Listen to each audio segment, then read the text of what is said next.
అందరిల్లు వరలక్ష్మి వ్రతాలు శ్రావణ శుక్రవారాలతో కళకళలాడుతూ ఉంటాయి కదండీ! ఈ శ్రావణ మాసంలో. మేమైతే వరలక్ష్మి వ్రతం శ్రావణ మాసంలో వచ్చే మొదటి శుక్రవారమే చేసేసుకున్నామండి. మా వదిన ప్రెగ్నెంట్ ఇంకా 9th మంత్ వచ్చేసిందనమాట. కుదురుతదో కుదరదో అని ఫస్ట్ వారం చేసేసుకున్నాం. కానీ మాకు రెండో వారం కూడా కుదిరిందండి. రెండో వారం కూడా చేసుకున్నాం.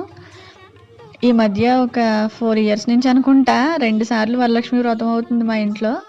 వ్రతం అయితే చాలా బాగా జరిగిందండి. నేను లాంగ్ వీడియో కూడా పోస్ట్ చేశాను. చూడకపోయి ఉంటే కనుక నేను వీడియో కిందే లింక్ ఇస్తాను. ఒకసారి చూడండి. ఈ సారీ అయితే సహస్ర సారీస్ అని యూట్యూబ్ ఛానల్ నుంచి తీసుకున్నామండి. కలర్ కాంబినేషన్ అది చాలా బాగుంది. పట్టు సారీ అనమాట నేను తీసుకున్నాను ఇది. ఇంకా అమ్మవారిని ఇలా రెడీ చేశాను.